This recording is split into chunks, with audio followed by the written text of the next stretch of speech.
Okay प्यारे बच्चों, आज हम स्टार्ट करने वाले हैं हमारे 12th क्लास का फर्स्ट टॉपिक जिसका नाम है इलेक्ट्रोस्टैट। एक्चुअली में इलेक्ट्रोस्टैटिक एक बड़ी यूनिट है बच्चों। क्या है? एक बड़ी यूनिट है। इसके काफ़ी ज़्यादा चैप्टर्स है, काफ़ी इसको पार्ट्स में इसको डिस्ट्रीब्यूट किया हुआ है। अब रही बात हिंदी मीडियम की, तो हिंदी मीडियम के विद्यार्थियों के लिए हमने ये हमारा पहला चैप्टर स्टार्ट किया है हमारे चैनल पर। इसका नाम है स्थिर विद्युत की, जिसे हम इंग्लिश में बोलेंगे इलेक्ट्रोस्टैटिक्स। अच्छा, वो जो 12th की जो हिंदी मीडियम के विद्यार्थी हैं उनके लिए फिलहाल से बोर्ड लेवल पर हमने जो है ये चैप्टर स्टार्ट किया है। ठीक है। दूसरी बात, अगर आपको और प्रिपरेशन करनी, थोड़ा एडवांस जाना है, तो आपको इसके कुछ टॉपिक्स में इंग्लिश मीडियम के वीडियोस में देखने पड़ेंगे। ठीक है। तो हिंदी मीडियम और इंग्लिश मीडियम दोनों वीडियोस आपस में पैरेलल चलेंगे। ठीक है, उसमें कोई बुराई वाली बात नहीं है, पर दोनों ही टॉपिक्स में लगभग लगभग सिमिलर ही होंगे। कुछ नंबर ऑफ क्वेश्चंस में वहां पर इंग्लिश मीडियम में ज्यादा रख दूंगा। ठीक है। अच्छा बच्चों, अब बात करते हैं हम हमारी स्थिर विद्युत की जो चैप्टर है उसके बारे में। लेकिन उससे पहले हमें कुछ और इम्पोर्टेंट बात यहाँ पर करनी होगी। वो क्या है कि हम इस चैप्टर में सबसे पहले जो पढ़ने वाले हैं वो है आवेश के बारे में। किसके बारे में? आवेश के बारे में। जो अगर एनसीईआरटी के अकॉर्डिंग देखा जाए तो आपके चैप्टर का पहला चैप्टर का नाम भी क्या है? आवेश तथा क्षेत्र। अर्थात इस वाले लेक्चर में या इस चैप्टर में, पूरे चैप्टर में हम क्या पढ़ेंगे? आवेश, आवेश के गुण, आवेश से रिलेटेड सभी चीजें, कि आवेश के बीच में फोर्स कैसा होता है, आवेश के बीच में इलेक्ट्रिक फील्ड यानी विद्युत क्षेत्र किस तरीके से कार्य करता है, इन दोनों की क्या एप्लीकेशंस आगे इस्तेमाल हो सकती है, आगे फोर्स और क्षेत्र से रिलेटेड फिर हम एनर्जी पढ़ेंगे कि विद्युत ऊर्जा जो है किस प्रकार से आवेश से रिलेटेड हो सकती है, कैपेसिटेंस, इस सब चीजों के बारे में हम धीरे धीरे नॉलेज लेंगे। फिलहाल बात करते हैं कि स्थिर विद्युत की होती क्या है, ये डेवलप कैसे हुई है। ठीक है बच्चों, स्थिर विद्युत की होती क्या है और ये कौन सा प्रकार है, किस प्रकार से ये स्थिर विद्युत की डेवलप हुई है, कहाँ से आई है, इसका थोड़ा सा जनरल इंट्रोडक्शन आज करते हैं।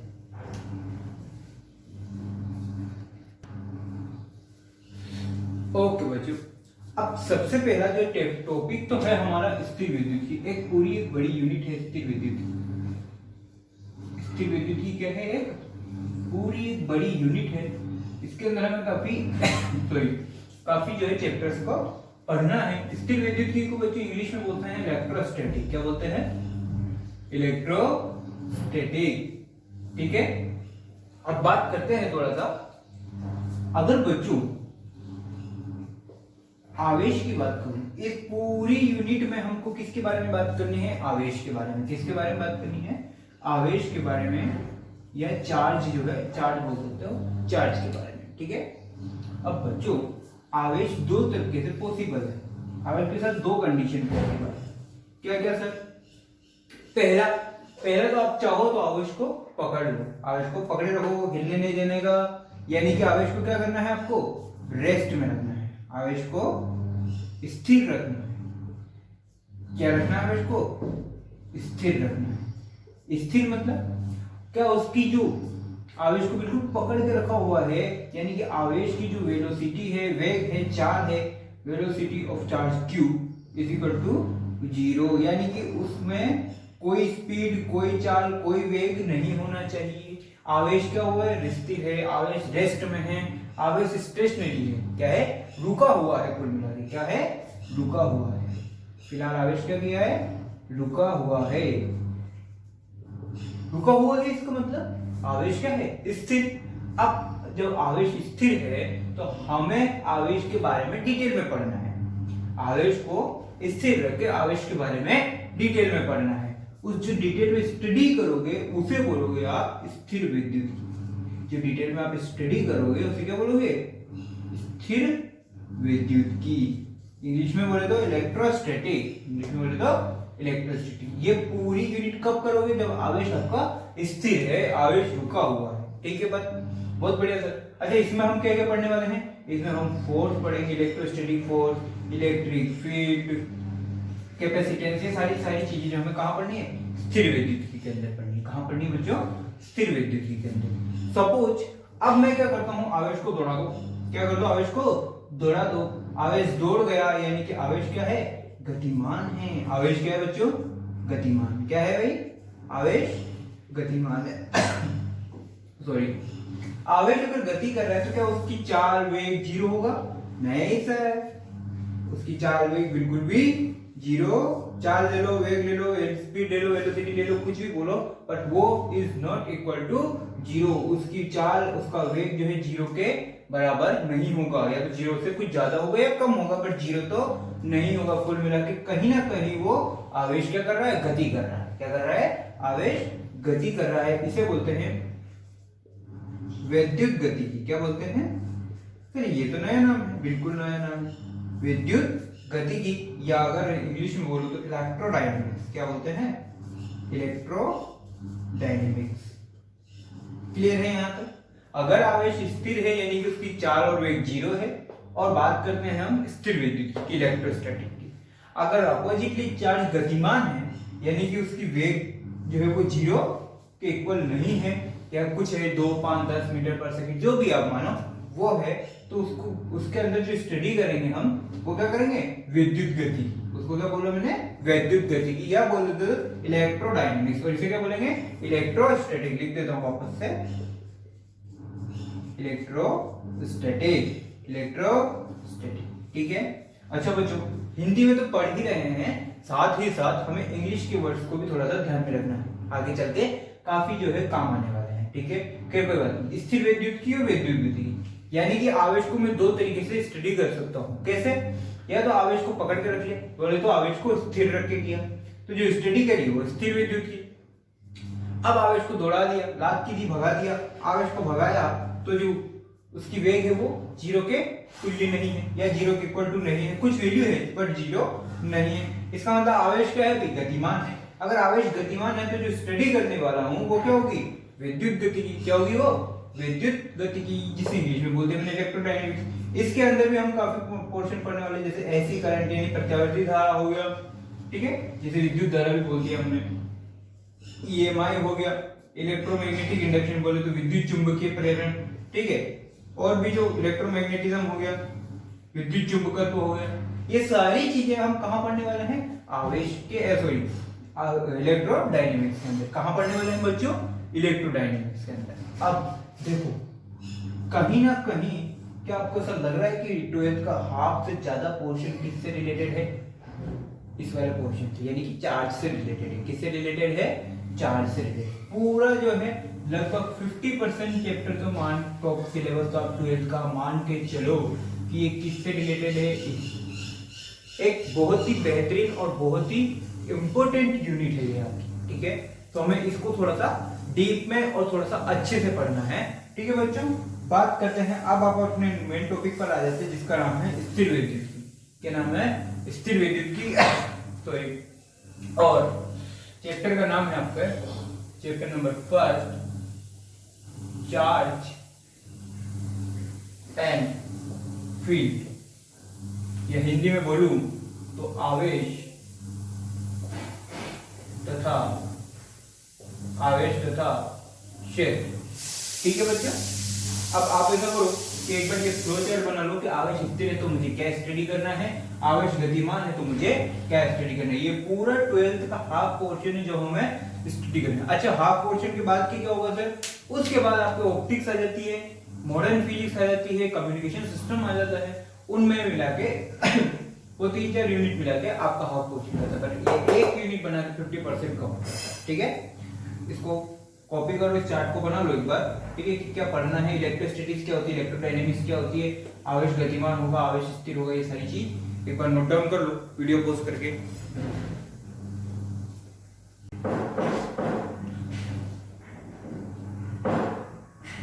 अच्छा बच्चों, अब बात करते हैं आवेश के बारे में। अगर आपसे कोई पूछे कि आवेश है क्या, आवेश को परिभाषित कीजिए, आवेश है क्या। बच्चों आज जो है सिर्फ और सिर्फ जनरल बातें होंगी, ठीक है। आज के टॉपिक में हम क्या क्या, आज के वीडियो में हम क्या क्या क्लियर करने वाले हैं वो पहले मैं बता देता हूँ। एक तो हम पढ़ने वाले हैं आज आवेश के बारे में, आवेश का इंट्रोडक्शन, यूनिट वगैरह जो भी है चार्ज, ठीक है। दूसरी है आवेशन के प्रकार, यानी कि किसी भी वस्तु को किस प्रकार आवेशित किया जा सकता है। और इसके बाद आवेश की कुछ गुण पढ़ने वाले हैं कि आवेश किस प्रकार से, किस आवेश के गुण क्या क्या है, क्या क्या उसकी प्रॉपर्टी है, ठीक है। नेक्स्ट हम इंट्रोडक्शन देने वाले हैं कूलॉम के नियम का। इसका कूलॉम के नियम का आज इंट्रोडक्शन देखना है, ठीक है। इंपॉर्टेंट पोर्शन यहां से स्टार्ट होता है। इंपॉर्टेंट पोर्शन कहां से स्टार्ट होता है? कूलॉम के नियम से स्टार्ट होता है, ठीक है। तो आज हमारे टॉपिक जो कवर होंगे वो ये होंगे, कूलॉम के नियम का सिर्फ इंट्रोडक्शन होगा कि वो होता क्या है, कूलॉम ने क्या स्टेटमेंट दिया वो। उसके बाद नेक्स्ट लेक्चर में हम कूलॉम के नियम को थोड़ा सा डिस्क्राइब करेंगे, ठीक है बच्चों।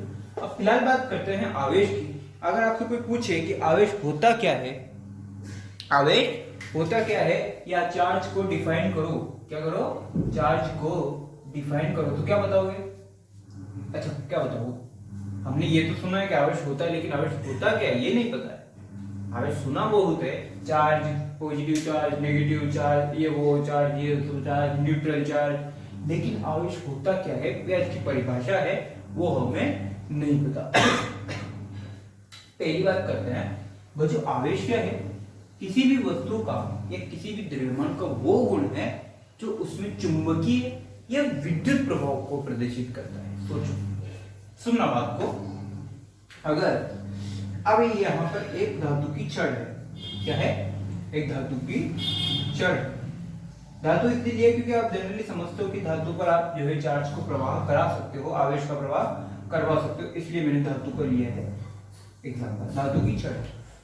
अब मैं इस बच्चे को बोलता हूं कि बता, ये जो छड़ है क्या ये आवेशित है या अनावेशित है, क्या इस पर किसी प्रकार का कोई आवेश उपस्थित है? तो बच्चा क्या करेगा, इस छड़ को लेके जाएगा और ये चेक करेगा कि क्या इसमें विद्युत का प्रवाह होता है या नहीं हो रहा। कुल मिलाके क्या ये विद्युत प्रभाव दिखाती, क्या ये विद्युत प्रभाव दिखाती है? दूसरी बात क्या चेक करेगा, क्या ये विद्युत चुंबकीय प्रभाव दिखाती, क्या दिखाएगी? विद्युत चुंबकीय प्रभाव दिखाती है। दोनों में से कुछ एक चेक करेगा। विद्युत चुंबकीय प्रभाव आपने देखा होगा कृष्ण मूवी में, लास्ट में जब काल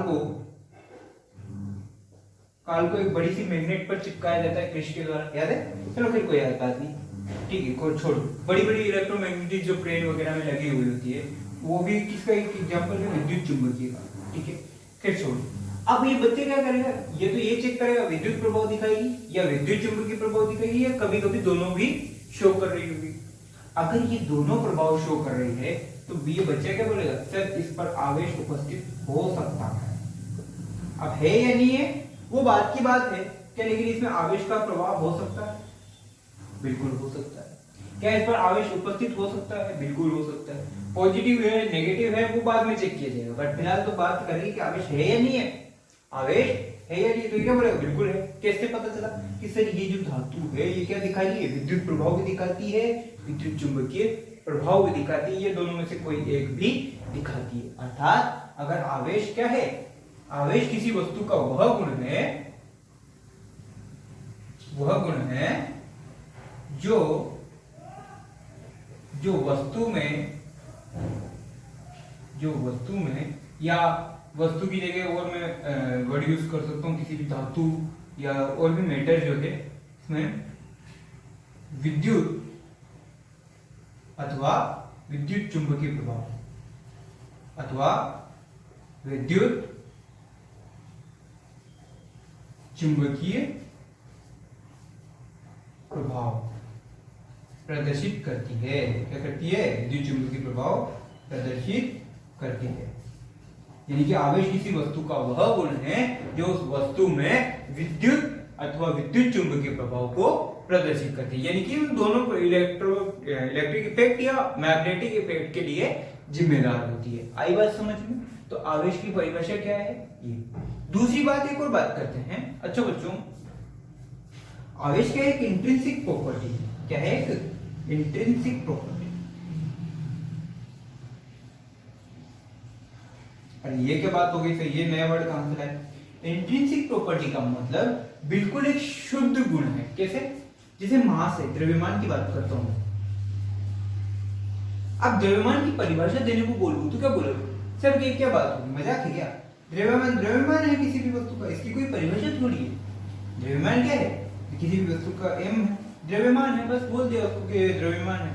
लेकिन ये क्या है, इसका आंतरिक गुण है। क्या है इसका आंतरिक गुण है, प्योर गुण है। इस वस्तु का क्या है, आंतरिक गुण है, इस वस्तु का एक प्योर, एक शुद्ध गुण है। ठीक है, उसी प्रकार से आवेश भी क्या है, वस्तु का एक आंतरिक गुण है, एक शुद्ध गुण। इसकी कोई ज्यादा खास इंट्रोडक्शन की जरूरत नहीं है। जिस तरीके से द्रव्यमान है, सिमिलर तरीके से आवेश है। बच्चों जिस तरीके से द्रव्यमान है, सिमिलर तरीके से आवेश है।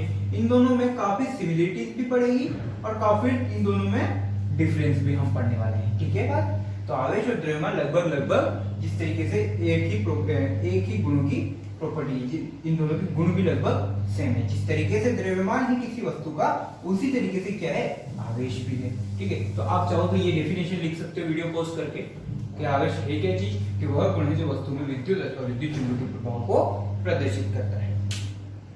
हो गया। अब बच्चों मैं बात करता हूं कि अब आवेश क्या है, भौतिक राशि है। क्या है, भौतिक राशि। सर ये भौतिक राशि क्यों, अरे याद कर, जब तूने 11th की फर्स्ट फिजिक्स पढ़ी थी, या फर्स्ट टाइम जब फिजिक्स पढ़ने गया था, तो मात्रा विमा वाला चैप्टर पढ़ाया गया था, वहां पर भौतिक राशि के बारे में भी बताया गया था। ठीक है, अब सुनो, आवेश क्या है, भौतिक राशि है। अगर आवेश एक भौतिक राशि है कोई, तो उसकी एक यूनिट भी होगी। क्या होगी, उसकी यूनिट भी होगी। ठीक है, तो आवेश के पहले सबसे पहले मैं बात बता दूं, आवेश को रिप्रेजेंट किया जाता है क्यू या स्मॉल क्यू से, क्यू से, या कहीं पर आपको स्मॉल क्यू भी दिखाई देगा। ठीक है, तो क्यू, स्मॉल क्यू, इस तरीके से। अब बात करता हूं मैं, इसके थोड़ा सा आगे चलते हैं, बात करते हैं इसकी यूनिट की। अच्छा, किसी भी चीज की यूनिट निकालो, किसी भी भौतिक राशि की यूनिट निकालो, तो आपको क्या करना पड़ेगा बच्चों, सबसे पहले उसका फॉर्मूला निकालना पड़ेगा। अच्छा, विद्युत धारा की परिभाषा आपने पढ़ी होगी 10th स्टैंडर्ड में, कि आवेश में प्रवाह की दर विद्युत धारा के तुल्य होती है। आवेश में प्रवाह की दर किसके तुल्य होती है, विद्युत धारा। यानी कि इलेक्ट्रिक करंट का जो फॉर्मूला आया था, वो क्या आया था, Q बटे T, धारा बराबर आवेश बटे समय। तो यहां से आप आवेश का फॉर्मूला निकाल सकते हो। स्मॉल q ही लिख लेता हूं मैं, small q is equal to I into T. ये क्या है, आवेश का फॉर्मूला। आवेश का फॉर्मूला सिंपल सा फॉर्मूला है, आवेश इज इक्वल टू धारा इंटू समय। ठीक है, ये क्या आ गया आपके पास, आवेश का फॉर्मूला आ गया। बहुत बढ़िया आ गया, तो कोई दिक्कत नहीं। अब इसकी बात करते हैं यूनिट की, एसआई यूनिट की बात करते हैं। एसआई यूनिट बोले तो स्टैंडर्ड ऑफ इंटरनेशनल। ठीक है, स्टैंडर्ड फॉर इंटरनेशनल। अगर एसआई यूनिट की बात करूं तो सुन, क्यू के लिए बात करता हूं, इलेक्ट्रिक करंट की यूनिट क्या होती है, एंपियर। बिल्कुल एंपियर में मेजर करते हैं। टाइम को किस में मेजर करते हैं, सेकंड। किसमें मेजर करते हैं, सेकंड में। तो जो इलेक्ट्रिक आवेश की जो यूनिट है वो क्या है, एंपियर सेकंड। क्या ही, एंपियर सेकंड है। बहुत बढ़िया, आगे सर कोई दिक्कत नहीं है। अब मुझे बताओ, अच्छा बच्चों होता क्या है, इस पूरी यूनिट को एक साइंटिस्ट के नाम पर डिनोट किया जाता है, और उसका नाम है कूलाम। भाई साहब कौन है, कूलाम। उसको लिखा जाता है सी से। ये तो है यूनिट निकली, लेकिन ऐसा यूनिट क्या होती है, कूलाम। ये क्यों, क्योंकि चार्ज के बारे में थोड़ी सी ज्यादा इंफॉर्मेशन किसने दी थी, उसको और डिस्क्राइब करने का काम किया था कूलाम ने। तो उस कूलाम के सम्मान के रूप में इसको कूलाम ये सी बोल दिया जाता है। उसमें कोई दिक्कत नहीं, आपने भी खोज की होती तो आपके सम्मान में भी इसको नाम दिया जाता। आई बात समझ में। जैसे मैं बोलता हूँ Q is equal to 2 coulomb, Q is equal to 3 coulomb, Q is equal to 4 coulomb, इस तरीके से आपको आगे लिखने की जरूरत पड़ेगी। ठीक है, अब ये तो ही एक ऐसा यूनिट। एक यूनिट और होती है, उसे बोलते हैं अपन सीजीएस यूनिट। क्या बोलते हैं, सीजीएस यूनिट। ठीक है, अब सीजीएस यूनिट क्या होती है वो भी देख लेते हैं। सीजीएस सिस्टम में भी इसे मेजर किया जाता है, वो होती है इलेक्ट्रोस्टैटिक यूनिट। क्या पढ़ रहे हैं अपन, इलेक्ट्रोस्टैटिक पढ़ रहे हैं। अगर इलेक्ट्रोस्टैटिक पढ़ रहे हैं तो क्या इलेक्ट्रोस्टैटिक में यूनिट नहीं हो सकती, बिल्कुल हो सकती है। आओ एक यूनिट और होती है जिसका नाम है इलेक्ट्रोस्टैटिक यूनिट। क्या होती है, इलेक्ट्रोस्टैटिक यूनिट। हिंदी में बोलते हैं स्थिर विद्युत की इकाई। हिंदी में क्या बोलते हैं इसको, स्थिर विद्युत की इकाई। हिंदी में बोलते हैं स्थिर विद्युत की इकाई, और जो शॉर्ट में लिखा जाता है ESU क्या लिखा जाता है? ESU। बच्चों घबराने वाली बात नहीं है, सिर्फ जनरल बातें चल रही है, बस इनमें से कुछ पॉइंट्स है जो हम आगे काम में लेने वाले हैं, ठीक है? तुम घबराने की जरूरत नहीं। तो 1 coulomb is equal to 3 into 10 की पावर 9 ESU होता है। ये रिलेशन है कूलम और ESU। जैसे 1 metre is equal to 100 centimetre होता है, सेंटीमीटर के छोटी यूनिट है और मीटर के बड़ी यूनिट। सिमिलरली कूलम के बड़ी यूनिट और ESU के छोटी यूनिट। तो 1 कूलम इज इक्वल टू क्या? 3 इंटू 10 की पावर 9 ESU। 3 इंटू 10 की पावर 9 ESU, ठीक है? ये है यूनिट की बात। अच्छा बच्चों, क्या यूनिट के साथ साथ क्या विमाएं भी निकालने आती है आपको? बिल्कुल आती है। विमा को क्या बोलते हैं इंग्लिश में? डायमेंशन बोलते हैं। क्या इसकी डायमेंशन ये विमा निकाल सकते हो? बिल्कुल निकाल सकते हैं सर। आओ जरा निकालते हैं। अच्छा, 11th क्लास में जब आपको विमा निकालना सिखाया गया था तो आपको एक इंपॉर्टेंट बात बोली गई थी कि किसी भी भौतिक राशि का विमा निकालने से पहले, किसी भी भौतिक राशि की विमा निकालने से पहले उसका फॉर्मूला लिख लो। उसका फॉर्मूला लिख लो। क्या यही फॉर्मूला है? बिल्कुल यही है सर। अच्छा चलो ठीक है, आओ निकाली जाए। Q is equal to, dimension को इस तरीके से लिखा जाता है बड़े ब्रैकेट में। बिल्कुल सही जा रहे हो सर। I के लिए A1 तो टाइम के लिए T1। क्या ये नई वाली जो कूलम की जो विमा आ गई है? तो अगर सॉरी चार्ज की या आवेश की विमा आ चुकी है। आवेश की विमा को क्या बोलोगे? A1 T1। आवेश की विमा क्या होगी? A1 T1। A1 करंट के लिए, T1 टाइम के लिए। तो आवेश के लिए क्या बन गया? A1 T1। यूनिट और डायमेंशन दोनों टॉपिक नोट डाउन करो वीडियो पॉज करके। दोनों को नोट डाउन करो, यूनिट और डायमेंशन दोनों को नोट डाउन करो।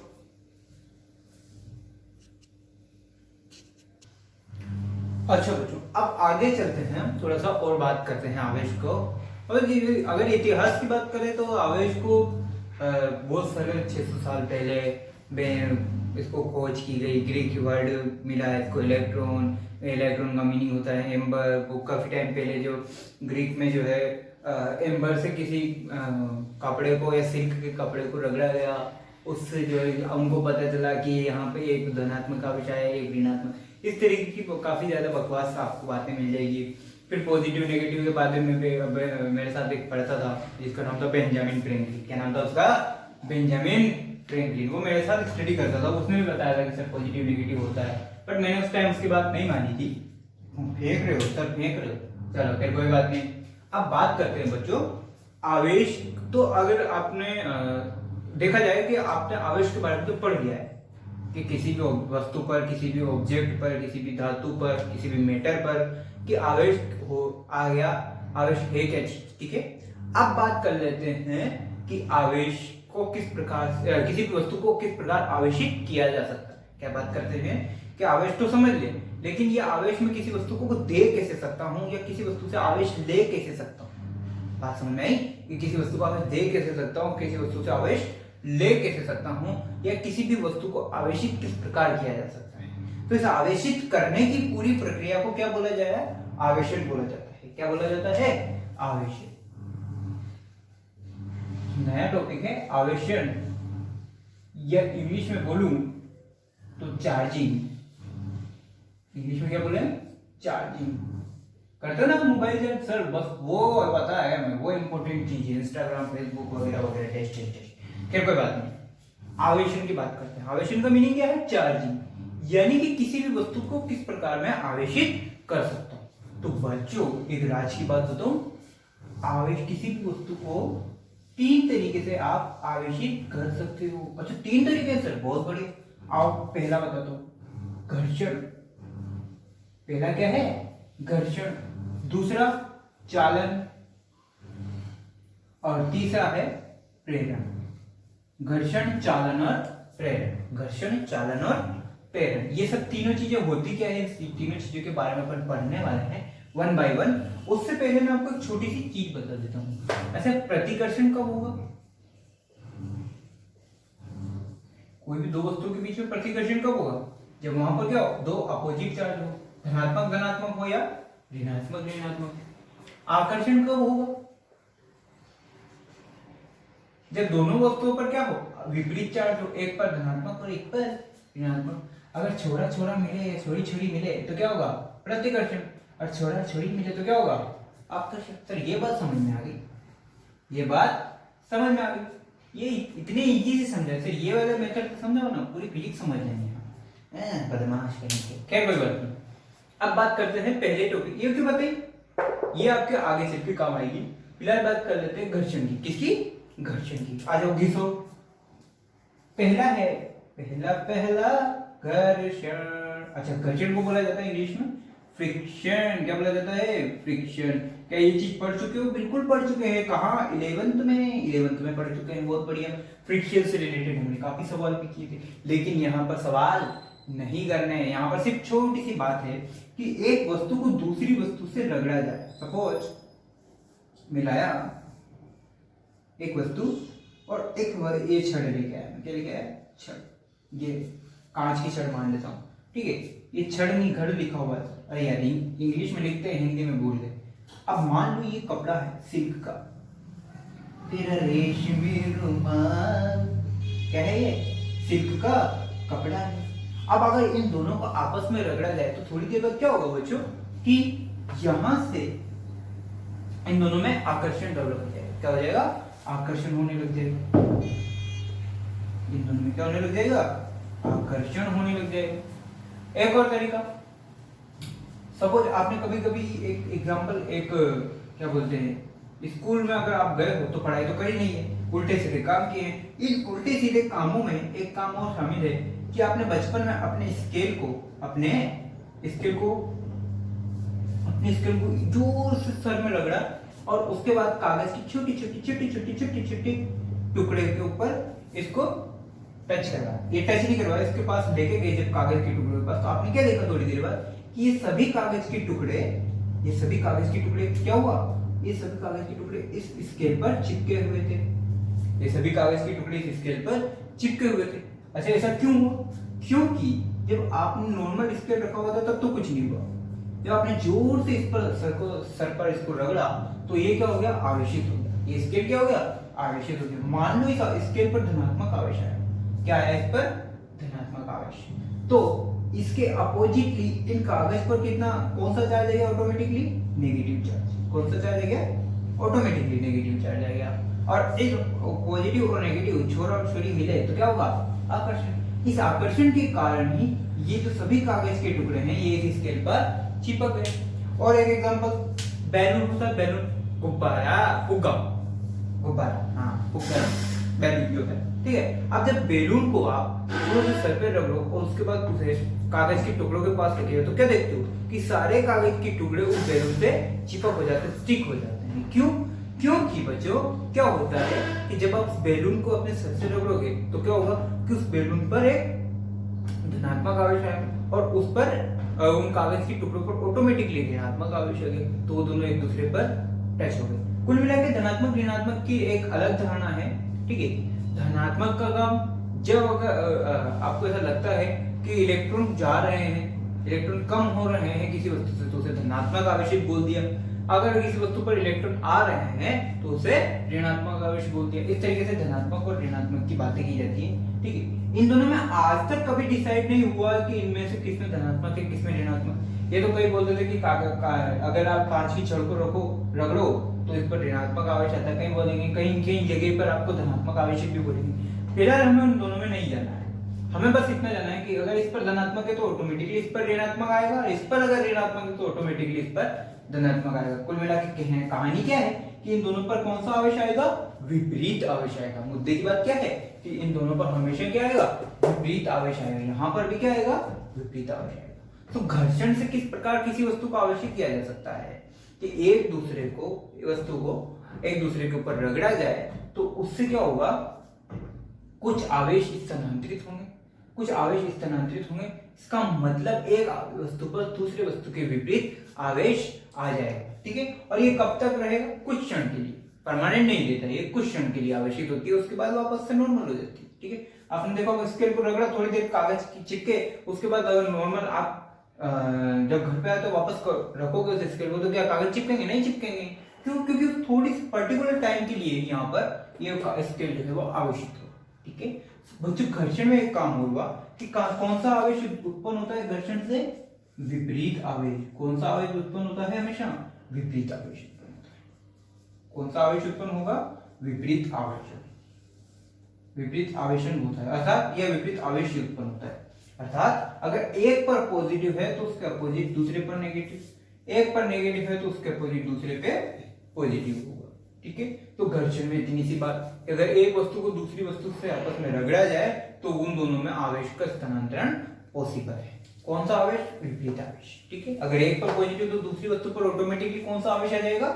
नेगेटिव आवेश आ जाएगा। क्या इस प्रकार से घर्षण को आवेशन में इस्तेमाल किया जा सकता है? बिल्कुल इस्तेमाल किया जा सकता है, यानी कि घर्षण से किसी भी वस्तु को आवेशित किया जा सकता है। घर्षण से किसी भी वस्तु को आवेशित किया जा सकता है। दूसरी बात, अच्छा मुझे एक बात बताओ, आपने कभी नोटिस किया होगा कि अगर घर्षण करता हूं, किन्हीं भी दो वस्तुओं के बीच में घर्षण करता हूं तो क्या द्रव्यमान का स्थानांतरण होता है? एक वस्तु का द्रव्यमान कुछ कम होगा और दूसरी वस्तु का द्रव्यमान कुछ बढ़ जाएगा। एक वस्तु का द्रव्यमान कुछ कम होगा, दूसरी वस्तु का द्रव्यमान बढ़ जाएगा। कैसे? कैसे? सपोज आप ऐसा करो, रबड़ की बॉल को, रबड़ के इरेजर को जब किसी भी सरफेस पर रगड़ते हो, उसको रब करते हो, तो क्या होता है कि उसमें से कुछ द्रव्यमान कम होकर उस रफ सरफेस पर आ जाता है। इसका मतलब घर्षण में कहीं ना कहीं, जैसे साइकिल के टायर यूज करो तो घर्षण का मेन काम ही क्या है? द्रव्यमान का स्थानांतरण। यानी कि एक वस्तु से द्रव्यमान कम होता है और दूसरी वस्तु पर द्रव्यमान आ जाता है, और घर्षण से आवेश भी स्थानांतरित हो रहा है और घर्षण से द्रव्यमान भी स्थानांतरित होता है। अर्थात कहने का मतलब यह है कि आवेश को स्थानांतरित करने के लिए किसकी आवश्यकता है? द्रव्यमान की। किसकी आवश्यकता है आवेश को स्थानांतरित करने के लिए? द्रव्यमान की आवश्यकता है। किसकी आवश्यकता पड़ेगी? द्रव्यमान की। अब आवेश और द्रव्यमान में संबंध में आपको इसके गुणों में समझाने वाला हूं नेक्स्ट टॉपिक में, बट फिलहाल आप इतना तो ध्यान रखो कि आवेश को स्थानांतरित करने के लिए किसकी जरूरत पड़ेगी? द्रव्यमान की जरूरत पड़ेगी बच्चों। किसकी जरूरत पड़ेगी? द्रव्यमान। ठीक है, नेक्स्ट है चालन। नेक्स्ट है चालन। इसे इंग्लिश में बोलते हैं कंडक्शन। इसे इंग्लिश में क्या बोलते हैं? कंडक्शन। कंडक्शन का डेली लाइफ में आप काफी एग्जांपल यूज करते हो। डेली लाइफ में आप काफी एग्जांपल यूज करते हो। सपोज इस तरीके से स्टोव है, अब गैस के स्टोव को आपने कुछ पोट रखा हुआ है, कुछ बर्तन रखे हुए हैं। ठीक है, क्या ये बर्तन गर्म है? बिल्कुल सर, ये बर्तन गर्म है। अब मैंने क्या किया, गैस के स्टोव को धीरे से बंद कर दिया। अब गैस का स्टोव जो है बंद है। अब मैंने इस पर एक प्लेट रख दी, प्लेट से इस बर्तन को ढक दिया। अब जब मैंने इस प्लेट से बर्तन को ढक दिया और थोड़ी देर बाद मैं आके चेक करता हूं तो क्या होता? क्या मुझे सिर्फ पोट गर्म लगेगा या प्लेट भी गर्म लगेगी? सर प्लेट भी गर्म लगेगी ना। क्यों? क्योंकि इस पोट से, इस बर्तन से ये जो ऊष्मा है, ये जो गर्माहट है, वो कहाँ आ गई है? इस प्लेट पर भी आ गई है। इस प्लेट पर भी आ गई। लेकिन जब मैंने प्लेट ढकी थी उससे पहले क्या प्लेट गर्म थी? नहीं थी। लेकिन क्या ढकने के बाद प्लेट भी गर्म हो गई? बिल्कुल गर्म हो गई। कैसे? क्योंकि सर देखो, ये भी कंडक्टर है, ये भी क्या है? कंडक्टर। प्लेट भी कंडक्टर मटेरियल है, यानी कि चालक है। और ये बर्तन भी क्या है? चालक। चालक नहीं, चालक। ठीक है, नोट चालक, इट्स चालक। ठीक है, तो ये बर्तन भी चालक है, और सॉरी बर्तन भी चालक है, और जो प्लेट है वो भी चालक है। ये दोनों क्या है? चालक है। अब जब इस पोट को गर्म किया गया था, इस बर्तन को गर्म किया गया, उसके बाद जब मैंने इस प्लेट को इस पर ढका तो इस बर्तन से, ये बर्तन से ऊष्मा या गर्माहट कहाँ आ गई? इस चालक पर आ गई, इस प्लेट पर भी आ गई। यानी कि सेम काम कहाँ होता है? आवेश में। अगर दो चालक, एक मान लो ये चालक गोला है, ये क्या है? चालक गोला। अभी इस पर क्या है? कोई चार्ज नहीं है। अभी इस पर कोई चार्ज नहीं है। अब अगर बच्चों इस पर कोई चार्ज नहीं है, यानी कि इस पर Q इक्वल टू क्या है? 0। बिल्कुल 0। थोड़ी देर बाद क्या होगा बच्चों? मैं यहाँ पर एक चालक, दूसरे चालक की छड़ लेके आता हूँ। इसको थोड़ा सा और अच्छे से डीप से समझते हैं। ठीक है, इसको थोड़ा सा डीप में समझते हैं घर्षण चालन को। मैं यहाँ पे इसको बना देता हूँ, इसका रे डायग्राम बना देता हूँ जो आप बनाओगे नोट्स में। ठीक है, चालन पढ़ रहे हैं। मान लो ये धातु का गोला है, जरूरी है क्या ये धातु का गोला हो? बिल्कुल धातु का गोला होना चाहिए। अगर धातु का गोला नहीं हुआ तो ना, अगर धातु का गोला नहीं हुआ तो मेरे यहाँ पे चालन संभव नहीं है। तो मैंने क्या किया, इसको धातु के गोले को, अच्छा इस धातु के गोले पर क्या चार्ज है? बिल्कुल नहीं है सर, अभी ये अनावेशित है। ये क्या है अभी? अनावेशित है, बिल्कुल अनावेशित है। अगर ये अनावेशित है बच्चों, अब मैं क्या करता हूं, यहां पर एक धातु की छड़ लेके आता हूं। क्या लेके आता हूं? एक धातु की छड़ लेके आता हूं जिस पर चार्ज है, लेकिन ये क्या है? धनात्मक आवेशित है। धातु की छड़ लेके आया जिस पर कौन सा आवेश है? धनात्मक आवेश है। कौन सा आवेश है बच्चों? धनात्मक आवेश है। अब इस धनात्मक आवेश वाली छड़ को मैं लेके आया तो कुछ होगा इस धातु की छड़, धातु के गोले पर कुछ असर पड़ेगा? कोई असर नहीं होगा। लेकिन मैंने क्या किया बच्चों, अब इन दोनों को आपस में कांटेक्ट में करवा दिया। इन दोनों को आपस में क्या करवा दिया? कांटेक्ट करवा दिया। कांटेक्ट करवाया तो इन दोनों के बीच में संबंध स्थापित हो गया। ओहो सर, क्या बात है, क्या बात है। इन दोनों के बीच में संबंध स्थापित करवाते हैं। ये लो, पहला पहला ये क्या हुआ सर? कुछ नहीं हुआ, गलत नहीं। अब सोचो, ये धनात्मक आवेश कहां ट्रांसफर हो गया? इस धातु के गोले पर भी ट्रांसफर हो गया। इस धातु के गोले पर भी ये धनात्मक आवेश ट्रांसफर हो गया। अब देखो, क्या पहले धातु के गोले पर आवेश था? नहीं था। क्या अब धातु के गोले पर आवेश आ रहा है? बिल्कुल। यहां से क्या हो रहा है? आवेश स्थानांतरित हो रहा है। क्या हो रहा है? आवेश स्थानांतरित हो रहा है। आवेश क्या हो रहा है? स्थानांतरित हो रहा है। कहां से कहां? छड़ से इस धातु के गोले पर। अब क्या होगा सर? अब कहां तक होगा ये भी बता दो भाई। आवेश स्थानांतरित हो तो रहा है, लेकिन कहां तक होगा? अब ये मान लो कि इस पर तो कोई चार्ज नहीं, तो Q = 0। मान लो ये धनात्मक आवेश की छड़ थी, इस पर 10 कूलम का चार्ज है। कितना? 10 कूलम। कौन सा चार्ज है? पॉजिटिव चार्ज है। कितना है? 10 कूलम। तो इन दोनों में जो चार्ज का स्थानांतरण होगा ये कब तक होगा? जब तक इस छड़ में खत्म होके कितना ना रह जाए? 5 कूलम ना रह जाए। और इस धातु के गोले में आवेश बढ़ के कितना हो जाए? 0 से बढ़ के कितना हो जाएगा? 5 कूलम। यानी कि दोनों में बराबर बराबर आवेश ना हो जाए तब तक ये आवेशन रुकेगा नहीं है। ये आवेश रुकने वाला नहीं है। जब या तो आप क्या करो, इन दोनों के बीच में खटा एक लकड़ी लगा दो ऑटोमेटिक, या इन दोनों को वापस से डिस्कनेक्ट कर दो, इन दोनों को कांटेक्ट में से हटा दो। अगर इन दोनों को वापस में कांटेक्ट में से हटा दे तो आवेश स्थानांतरण ऑटोमेटिकली रुक जाएगा। लेकिन अगर ये दोनों कांटेक्ट में हैं और कंटिन्यूअसली आवेश स्थानांतरित हो रहा है तो ये ऑटोमेटिकली कब रुकेगा? जब इस पर भी 5 ले जाए और इस पर भी 5 ले जाए। अगर ये 20 कूलम की छड़ थी तो इस पर भी 10 ले जाएगा और इस पर भी 10 ले जाएगा। अगर ये 30 की थी तो इस पर भी 15, इस पर भी 15। कुल मिला के कहने का मतलब क्या है? कहने का मुद्दे की बात ये है कि इस पर और इस पर, छड़ पर और धातु के गोले पर समान आवेश होना चाहिए। अगर समान आवेश है, बराबर आवेश है, तो ये ऑटोमेटिकली रुक जाएगा। अच्छा एक बात और, घर्षण में हमने क्या पढ़ा था बच्चों? घर्षण में हमने क्या पढ़ा था कि आवेश जो विपरीत आवेश डेवलप हो रहे थे। कौन सा आवेश डेवलप हो रहे थे? विपरीत आवेश। चालन में देखो सेम आवेश, सेम धातु की छड़ है पॉजिटिव, सेम जो धातु का आवेश था वो धातु के गोले पर भी चला गया। यानी कि यहाँ पर जो चालन है, चालन से कैसा आवेश संभव है? समान आवेश संभव है। कौन सा आवेश संभव है? समान आवेश। कौन सा आवेश संभव है? समान आवेश संभव है। किससे? चालन से। किससे? यहां लिख देता हूं मैं, चालन बोले तो कंडक्शन। तो चालन से कैसा आवेश संभव है बच्चों? समान आवेश। और घर्षण से कैसा आवेश संभव था? विपरीत आवेश। एक प्लस तो दूसरा माइनस। लेकिन यहां क्या है? अगर रोड भी प्लस की है तो धातु के गोले पर भी कौन सा आवेश आएगा? प्लस आवेश आएगा। अगर रोड नेगेटिव आवेश होती यानी कि ऋणात्मक आवेशित होती तो गोले पर भी कैसा आवेश आता? ऋणात्मक आवेश आता। ठीक है, तो समान आवेश संभव है। ये बात समझ में आई? ये है चालन का प्रोसीजर। इसको अपन ऐसे भी समझ सकते हैं बच्चों कि जब मैं किसी बर्तन को गर्म कर रहा था तो प्लेट पर भी क्या आया था? गर्म आवेश आया था। यानी कि प्लेट भी क्या हुई थी? गर्म हुई।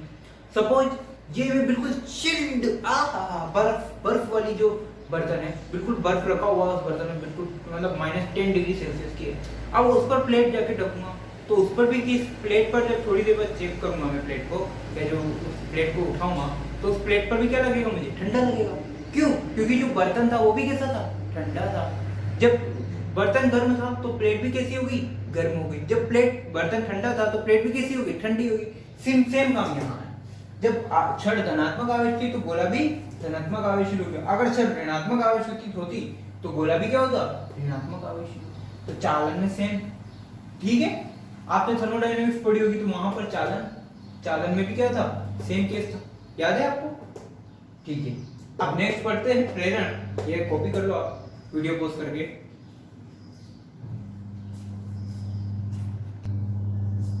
अच्छा बच्चों, अब नेक्स्ट बात करते हैं प्रेरण की। किसकी?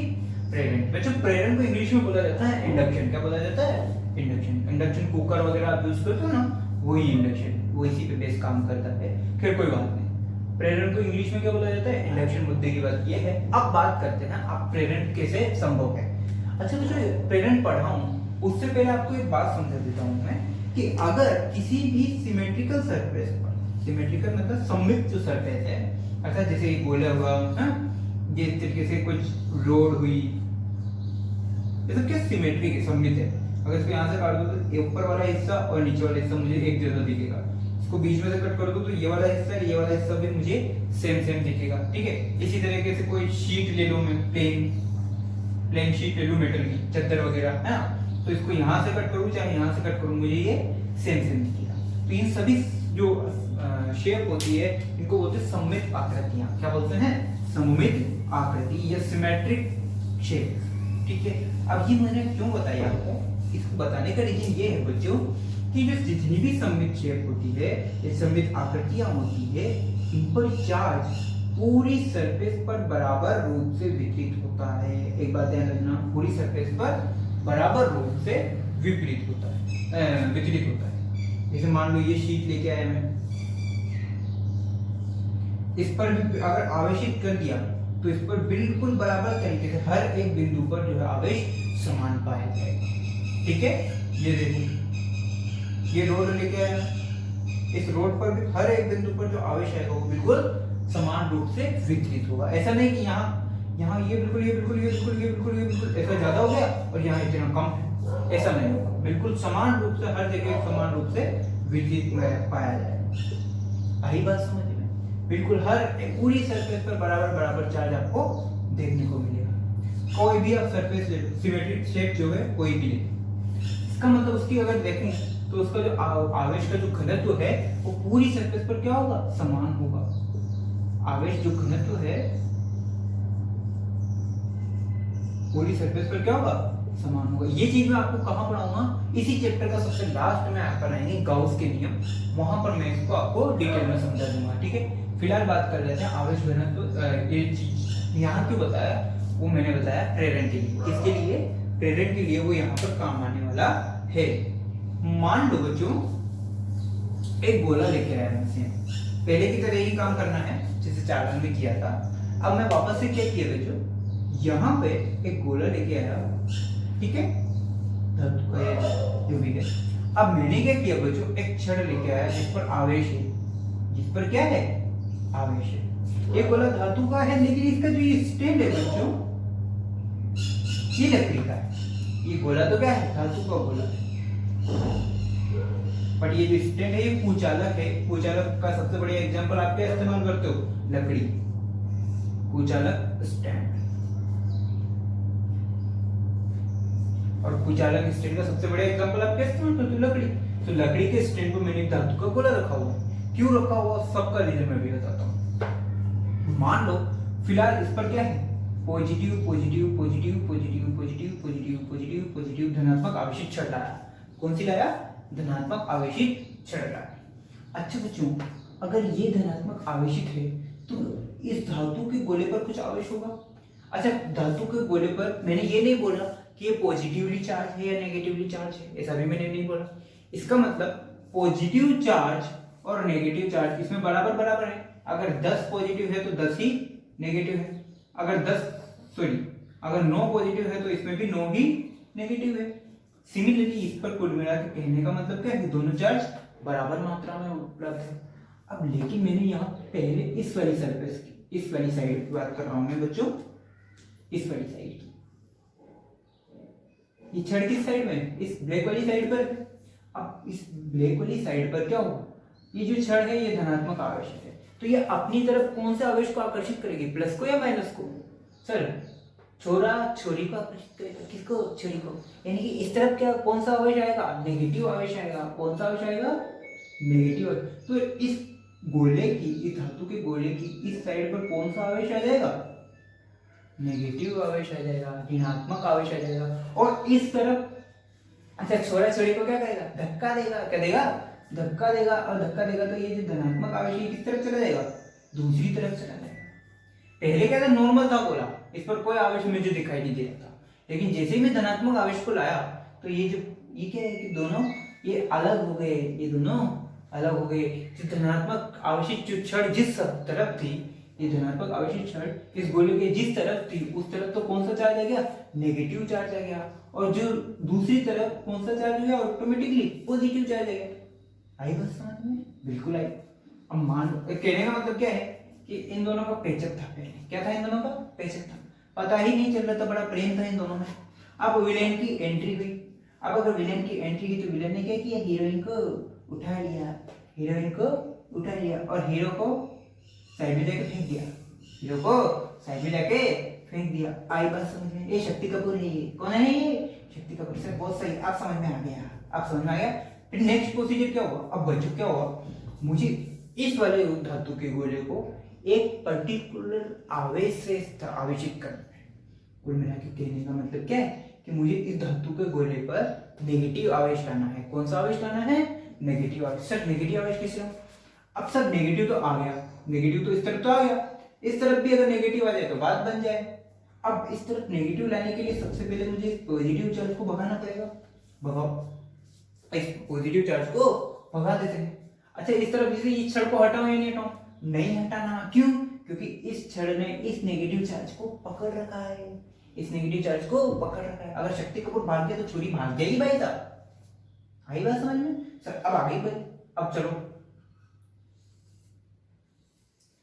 ये मैंने क्या किया, इस धातु के गोले को वापस से सेम केस में, सेम जिस तरीके से negative negative negative negative negative negative negative रखा हुआ था और ये यहाँ पर मेरी छड़ रखी हुई थी, इस पर positive positive positive positive positive Set Wet का डीओ लगा के बैठा है शक्ति कपूर। ठीक है, अब ये जो छड़ है, अब मैंने क्या किया बच्चों, इस पॉजिटिव चार्ज को यहाँ से गायब करना है, किडनैप कर लो। किडनैप करने के लिए इसको क्या करो, अंडरग्राउंड कर दो। बोले तो इस वाली सरफेस को मैंने क्या किया, ग्राउंड कर दिया। क्या कर दिया, अच्छा बच्चों एक बात बता देता हूँ, earth is ocean of negative charge. Earth को क्या माना जाता है, ओशियन ऑफ नेगेटिव चार्ज, यानी कि अर्थ को ऋणात्मक आवेशों का समंदर माना जाता है। समंदर में किनारा तू, ओ सर गाना नहीं, गाना नहीं। सो अर्थ को या धरती माता को क्या माना जाता है, ऋणात्मक आवेश की जननी माना जाता है या ऋणात्मक आवेश का समंदर माना जाता है। अब यहाँ बहुत सारे ऋणात्मक है और ये दूसरा पॉजिटिव चार्ज क्या अट्रैक्ट करेगा, बिल्कुल करेगा। सो ये सारा पॉजिटिव चार्ज कहाँ चला जाएगा, धरती माता में समा जाएगा। कहाँ समा जाएगा, धरती माता में। इसने रामायण देखी हुई है बच्चों, इस पॉजिटिव चार्ज ने क्या देखा हुआ है, रामायण देखी हुई है। अब बच्चों यहाँ से पॉजिटिव चार्ज तो गायब, यहाँ से पॉजिटिव चार्ज तो गायब। अगर पॉजिटिव चार्ज गायब तो इस छड़ के साथ कैसा व्यवहार होगा, इस छड़ के साथ कैसा व्यवहार होगा, धोती के नहीं, धातु के गोले के साथ कैसा व्यवहार होगा। देखो क्या यहाँ पर नेगेटिव नेगेटिव नेगेटिव इस सरफेस पर है, अभी भी ये छड़ इसको पकड़े हुए है, अभी भी ये छड़ इसको पकड़े हुए है, बिल्कुल पकड़े हुए है। तो अभी भी क्या है, यहाँ का धनात्मक आवेश तो गया, यहाँ का धनात्मक, लेकिन अब यहाँ पर कुछ इस तरीके का सीन होगा, यहाँ पर कुछ नहीं है, यहाँ पे कुछ नहीं है। और ऋणात्मक आवेश को भी शक्ति कपूर ने पकड़ा हुआ है। अब मैं क्या करता हूँ, शक्ति कपूर को भी मार देता हूँ, शक्ति कपूर को भी मार दिया। अब शक्ति कपूर गया तो सोचो ये छड़ गायब हो गई। अगर छड़ गायब हो गई तो ये जो ऋणात्मक आवेश था ये फैला हुआ था पहले, अब ये ऋणात्मक आवेश क्या करेगा, पूरी सरफेस पर समान रूप से वितरित हो जाएगा। पूरी सरफेस पर क्या हो जाएगा, समान रूप से वितरित हो जाएगा, जैसे चढ़ गई, क्योंकि इस ऋणात्मक आवेश को क्या कर रखा था, इसने पकड़ रखा था। अब जैसे ही चढ़ गायब हुई तो ये पूरी सरफेस पर ऋणात्मक आवेश फैल जाएगा, और पूरी सरफेस पर ऋणात्मक आवेश फैल गया, इसका मतलब अब जो ये मेरा गोला आया है ये कैसा आया है, धातु का ऋण आवेशित गोला आया है, धातु का ऋण आवेशित गोला आया है। बोलो जय माता दी। धातु का ऋण आवेशित गोला आया, पहला प्रोसीजर, दूसरा, तीसरा और फोर्थ प्रोसीजर, ये रिजल्ट निकला मेरा। लिख छाप लो प्रेरण को, शक्ति कपूर को भूल मत जाना। अच्छा बच्चों, प्रेरण जो है ये एक इंपॉर्टेंट टॉपिक है। क्यों? क्योंकि बोर्ड में काफी टाइम पर जो है स्टेट बोर्ड में या सेंट्रल बोर्ड में भी काफी टाइम इसका क्वेश्चन आया है। सीधा आपको 1 नंबर 2 नंबर 3 नंबर में क्वेश्चन आ जाता है कि प्रेरण से आवेशन की विधि लिखो, ठीक है, या आवेशन से प्रेरण से किस प्रकार से किसी वस्तु को आवेशित किया जा सकता है समझाइए, इस तरीके से क्वेश्चन आता है। तो आपको ये प्रोसीजर लिखना है। ये चारों डायग्राम बनाओ प्रेरण के लिए और आगे बढ़ते हैं।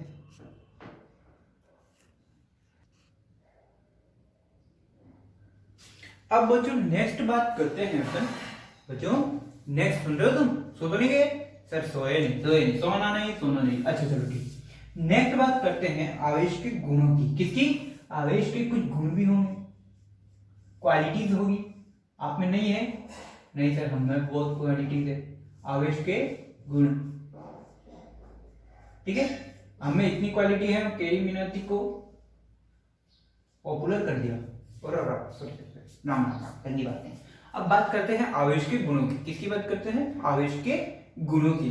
अच्छा बच्चों, आवेश का सबसे पहला गुण तो है स्थानांतरण का गुण। पहला क्या है?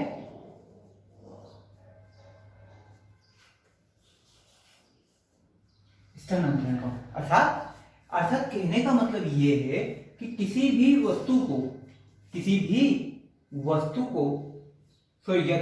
वस्तु से दूसरी वस्तु में आवेश का स्थानांतरण संभव है।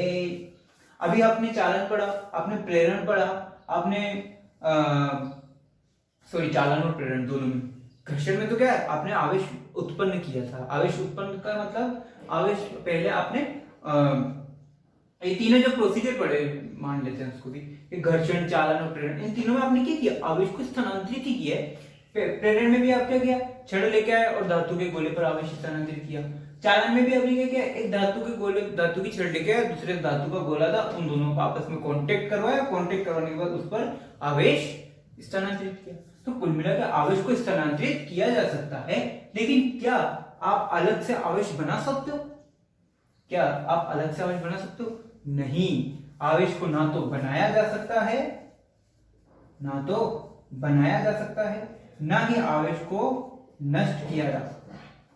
ना तो आवेश को आप बना सकते हो, ना आप आवेश को नष्ट कर सकते हो। क्या कर सकते हो आप? ओनली आवेश का स्थानांतरण कर सकते हो। क्या कर सकते हो? आवेश का स्थानांतरण कर सकते हो। एक बॉडी से दूसरी बॉडी, एक वस्तु से दूसरी वस्तु, एक ऑब्जेक्ट से दूसरी ऑब्जेक्ट तक आप आवेश का स्थानांतरण कर सकते हो। एक धातु से दूसरी धातु में आप आवेश का स्थानांतरण कर सकते हो, लेकिन आवेश को कभी भी नष्ट नहीं कर सकते, ना ही आप नए आवेश को बना सकते हो, ना ही आप नए आवेश को बना सकते हो।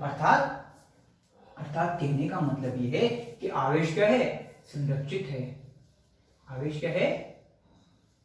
स्थानांतरण की जगह स्थानांतरण और संरक्षण का नियम। पहला है आवेश स्थानांतरण और संरक्षण का नियम।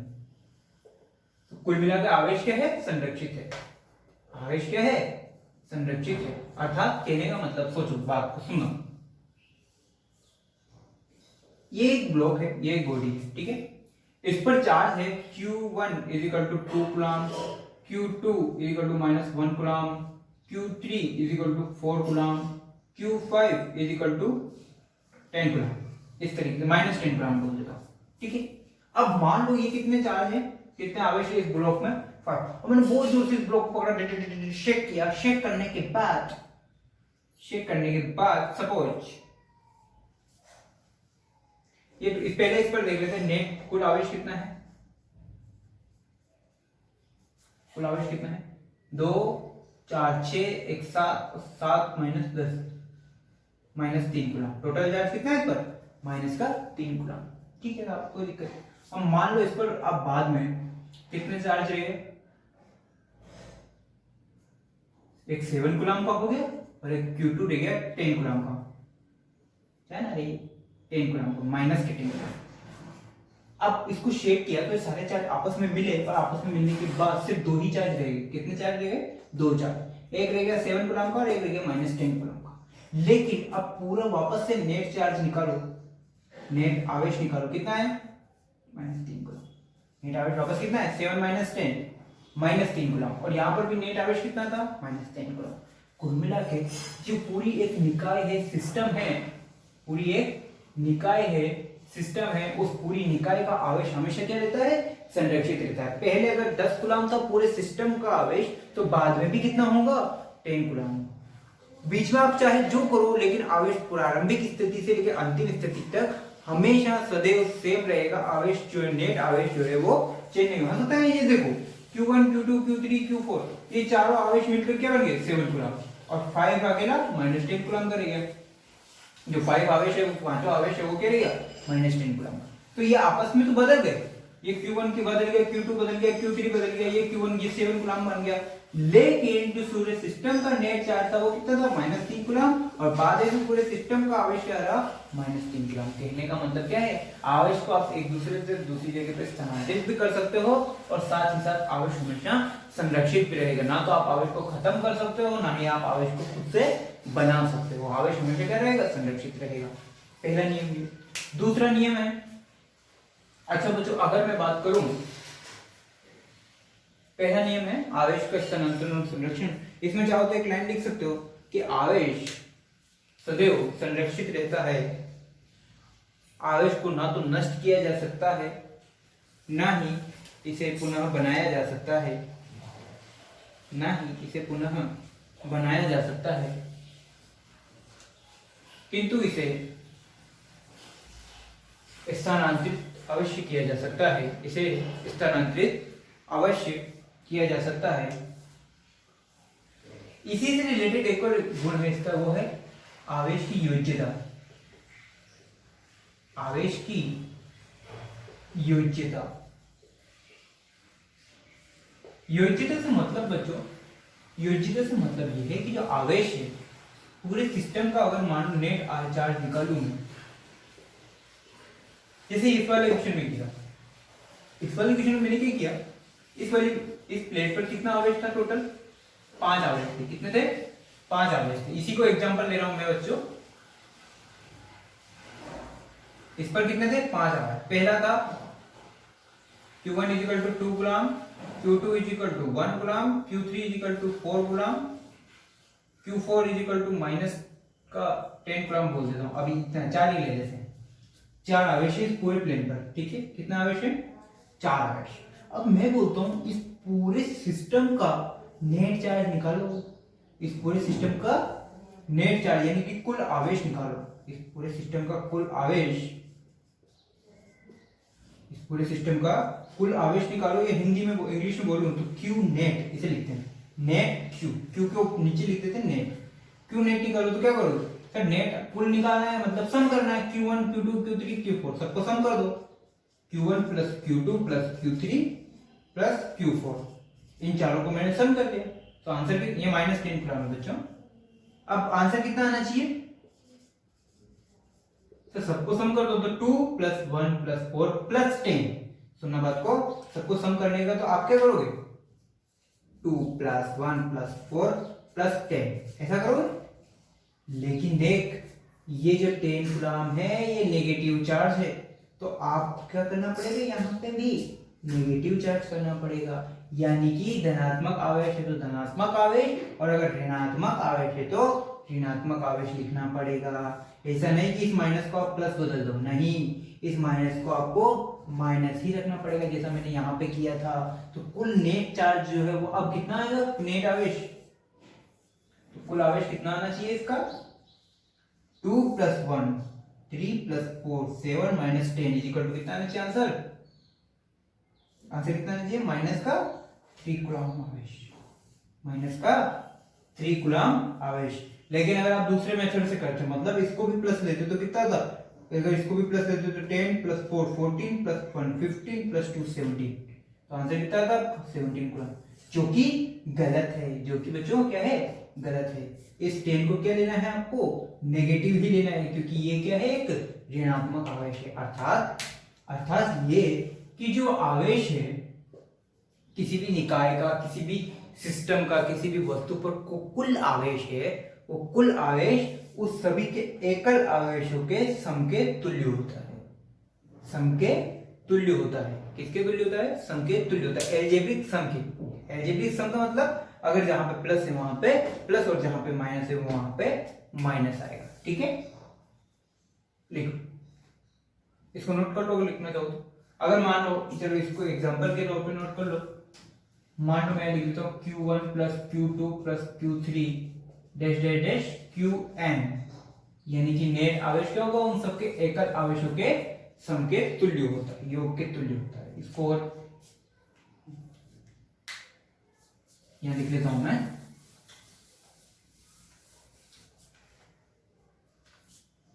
निकाय का कुल आवेश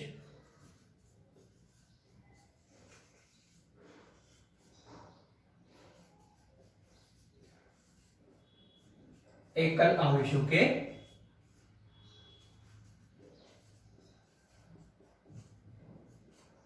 योग के तुल्य होता है।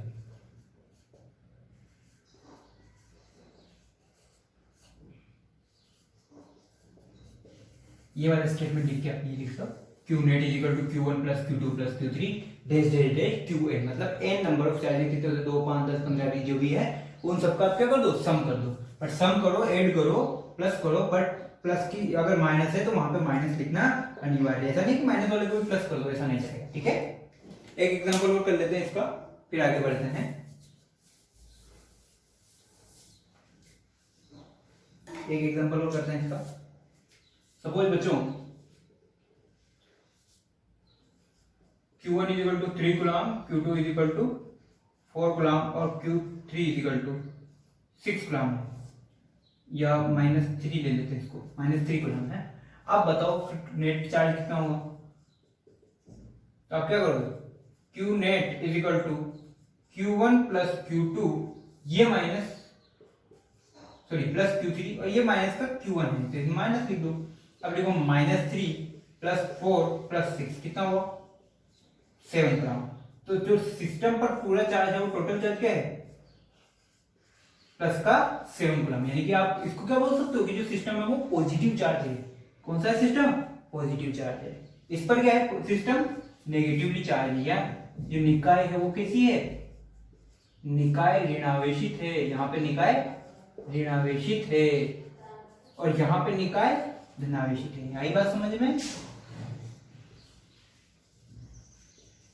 ये सारी चीजें आपको पता है कि अगर पॉजिटिव चार्ज है तो सिस्टम क्या है, पॉजिटिवली चार्ज है, धनावेशित है। अगर टोटल चार्ज नेगेटिव है तो निकाय की सिस्टम क्या है, ऋणावेशित है, कोई दिक्कत नहीं है।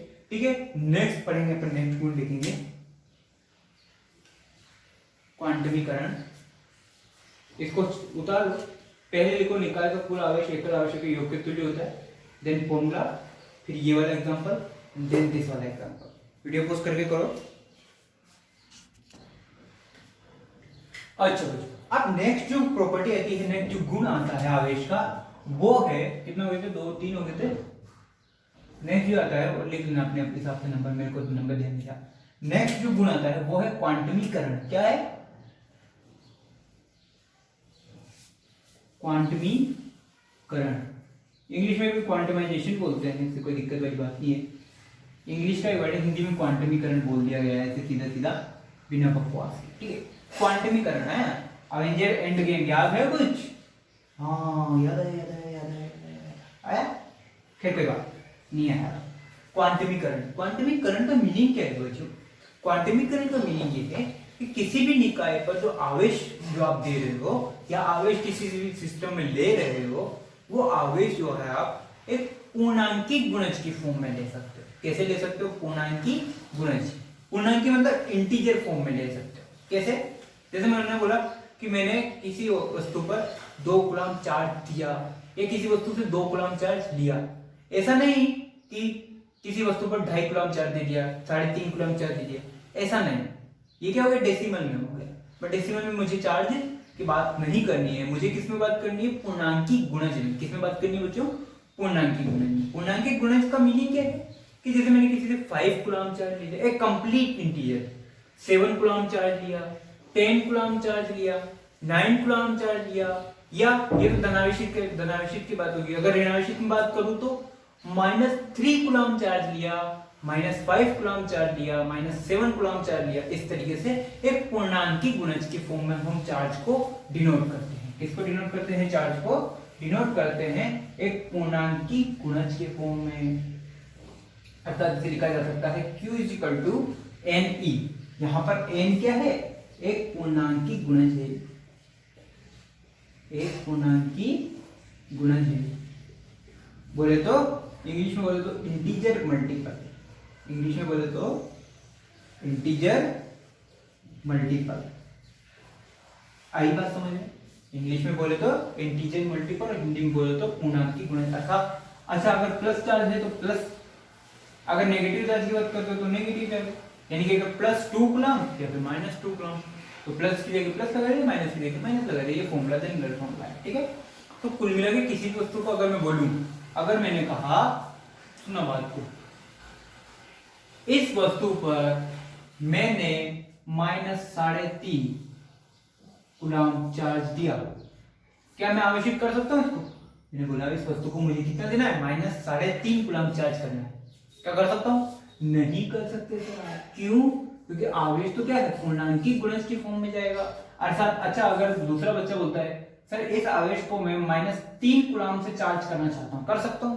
बिल्कुल कर सकते हो, इसको -3 कूलम से चार्ज कर सकते हो, क्योंकि ये क्या है, पूर्णांकी गुणज की फॉर्म में आ रहा है। ठीक है, पूर्णांकी गुणज की फॉर्म में आ रहा है। अच्छा सर स्मॉल ई एन तो समझ में कि पूर्णांकी गुणज है। ये ई क्या है? ई है इलेक्ट्रॉन। ई क्या है? इलेक्ट्रॉन। बच्चों इलेक्ट्रॉन को क्या माना जाता है? मूलभूत इकाई माना जाता है किसी भी वस्तु की, किसी भी मैटर की जो है मूलभूत इकाई। अब तो क्या है कि काफी चीजें आ चुकी, जैसे क्वांट पार्टिकल आ चुके, क्वांटम पार्टिकल्स आ चुके, क्वांटा आ चुके, ये सब क्या है और छोटी यूनिट्स आ चुकी है। बट हमारे केस में हम किसको मानेंगे? इलेक्ट्रॉन को एक सबसे बेसिक इकाई मानी जाती है, सबसे मूलभूत इकाई माना जाता है इलेक्ट्रॉन को। तो इलेक्ट्रॉन को क्या कंसीडर करेंगे अपन? एक मूलभूत इकाई कंसीडर करेंगे, मूलभूत इकाई। अर्थात किसी भी वस्तु पर आवेश जो है, उस आवेश को कंपैरिजन किसके फॉर्म में किया जा सकता है? इलेक्ट्रॉन की फॉर्म में किया जा सकता है। किसी भी आवेश को, भाई अभी आपको एक स्केल तो चाहिए, मुझे किसी भी चीज को कंपेयर करने के लिए एक पर्टिकुलर एक स्केल चाहिए कि हाँ इससे कम या इससे ज्यादा, है ना। उसी तरीके से किसी भी वस्तु को आवेश को, किसी भी वस्तु पर आवेश बताने के लिए मुझे क्या चाहिए? इलेक्ट्रॉन चाहिए। इलेक्ट्रॉन क्या है? स्टैंडर्ड हो गया। अब इससे कम या इससे ज्यादा, इससे कम या इससे ज्यादा, या तो 1 इलेक्ट्रॉन के तुल्य होगा, या -2 इलेक्ट्रॉन के तुल्य होगा, या -3, इस तरीके से। ठीक है, तो अब बच्चों एक इलेक्ट्रॉन का आवेश कितना होता है? 1 ये सॉरी, अब इलेक्ट्रॉन और कूलम में क्या रिलेशन है? इलेक्ट्रॉन और कूलम में क्या रिलेशन है? अगर एक इलेक्ट्रॉन आवेश की बात करूं मैं, तो आवेश होता है 1.6 × 10⁻⁻19 कूलम। कितना आवेश होता है इलेक्ट्रॉन पर? 1.6 × 10⁻⁻19 कूलम आवेश होता है। ठीक है, ये चीज को इसको समझाते हैं। ठीक है, इसको और समझाता हूं मैं। ये करो, इतने से कॉपी करो आप वीडियो पोस्ट करके। हो गया बच्चों? अब बात करते हैं, सपोज एक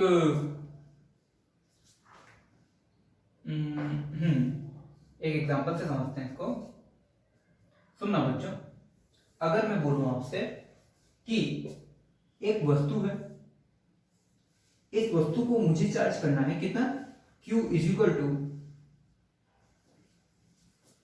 80 कूलम से। कितना चार्ज करना है? 80 कूलम से। कितना चार्ज करना है बच्चों?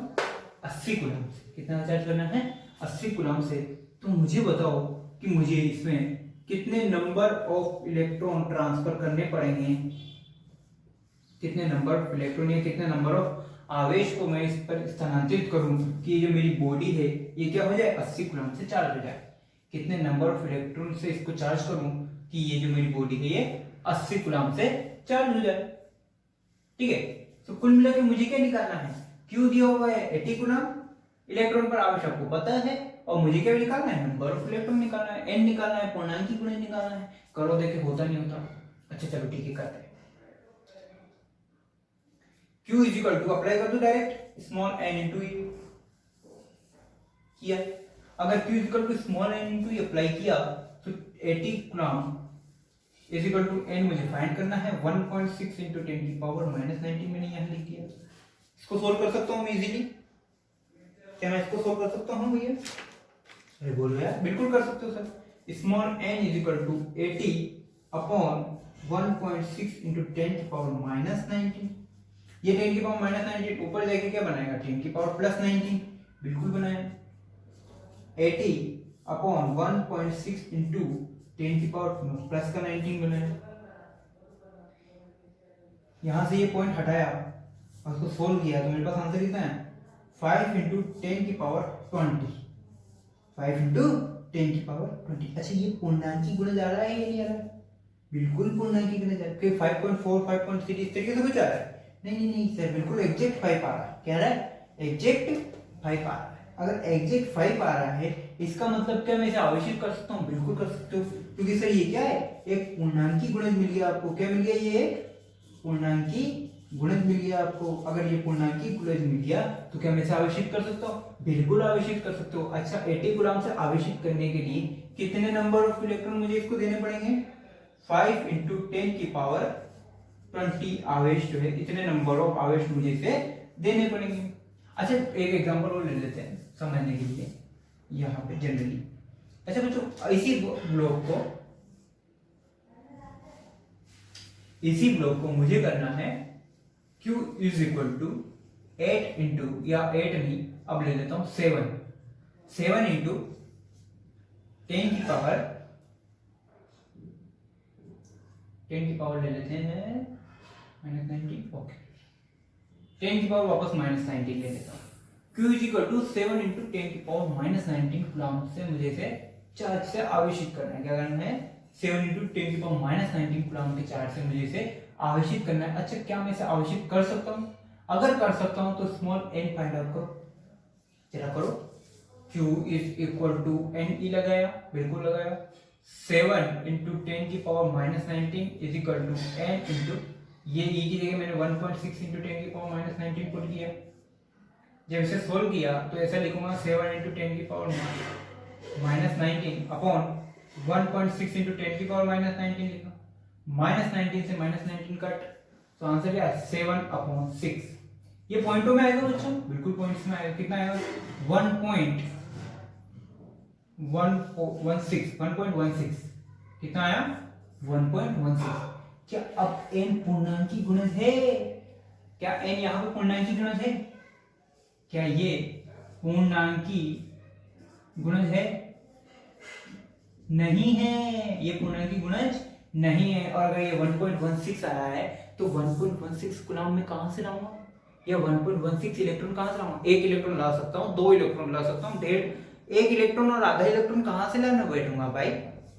एक इलेक्ट्रॉन लेके गया, ठीक है, 2 इलेक्ट्रॉन भी लेके जा सकता हूँ, 1.5 इलेक्ट्रॉन कहां से लाऊंगा? आधा काट के नहीं लाया जा सकता। इस तरीके से 1.16 इलेक्ट्रॉन मैं नहीं दे सकता। इसका मतलब इसको इस चार्ज से आवेशित तो कभी भी नहीं किया जा सकता, इस चार्ज से इसको आवेशित नहीं कर सकते। ठीक है, नोट डाउन करो।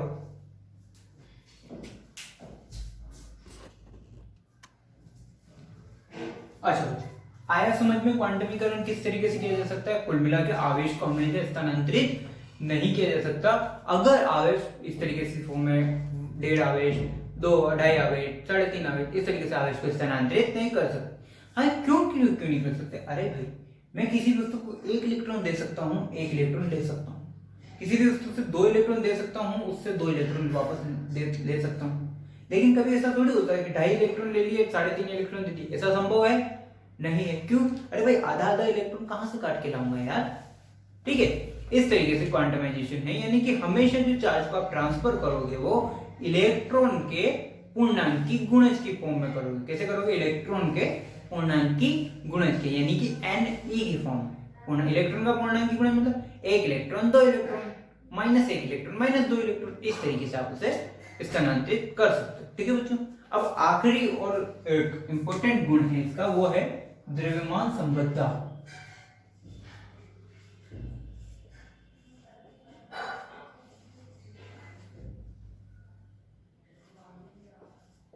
क्या है?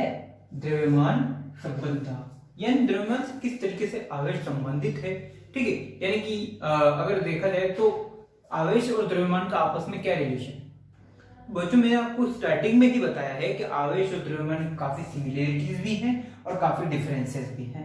अब बात करता हूं, कहने का मतलब ये है कि मान लो मुझे यहां से इस वस्तु से इस वस्तु पर आवेश का स्थानांतरण करना है। क्यों आवेश का स्थानांतरण यहां से यहां करना है?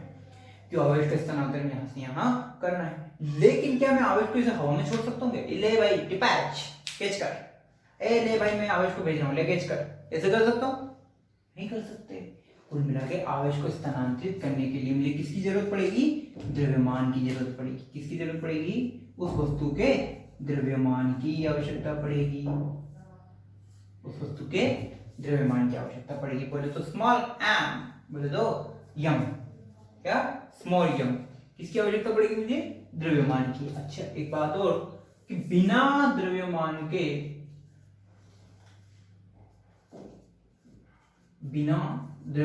के आवेश उपस्थित ही नहीं हो सकता। आवेश उपस्थित नहीं हो सकता। क्यों भाई? आवेश उपस्थित ही नहीं हो सकता। अरे भाई आवेश को रोकने के लिए, आवेश को बैठने के लिए कुछ ना कुछ द्रव्यमान तो चाहिए। आवेश ऐसे हवा में थोड़ी बैठा सकता है, ये पकड़ लिया मैंने, टू रुक रहा, ऐसे नहीं हो सकता। आवेश को ऐसे हवा में थोड़ी लटका सकता हूँ, ये दे प्लस 2 कूलम। क्यों?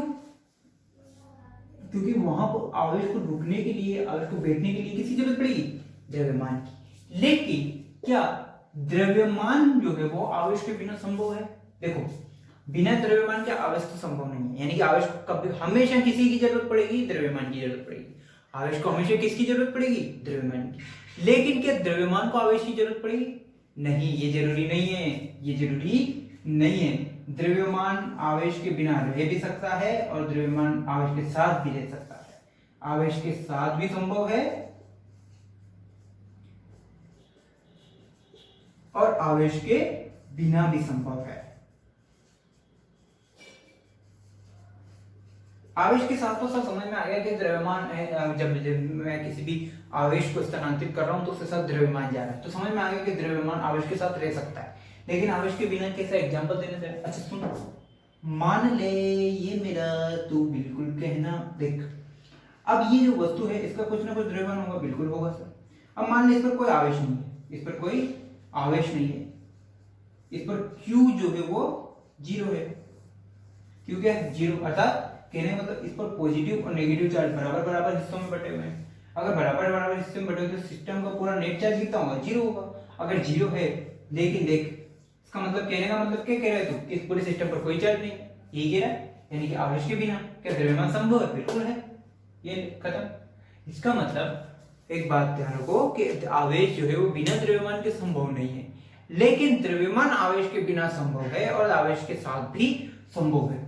बिना द्रव्यमान के आवेश उपस्थित नहीं हो सकता, किंतु द्रव्यमान आवेश के साथ भी अवेलेबल होगा और आवेश के बिना भी अवेलेबल होगा। बात दूसरी बात इसी द्रव्यमान से रिलेटेड ये कि बच्चों आपने पढ़ा होगा अभी 11th में जस्ट कि अगर कोई ऑब्जेक्ट जैसे रेस्ट में है, विश्राम अवस्था में है, उसका मास m0 है, विश्राम अवस्था में है तो उसका वेग 0, उसका वेग 0। अब सपोज ये वस्तु v वेग से गति करना आरंभ कर देती है और जब वे v वेग से गति कर रही है तो किसी समय इसका वेग मास है, इसका द्रव्यमान है स्मॉल है।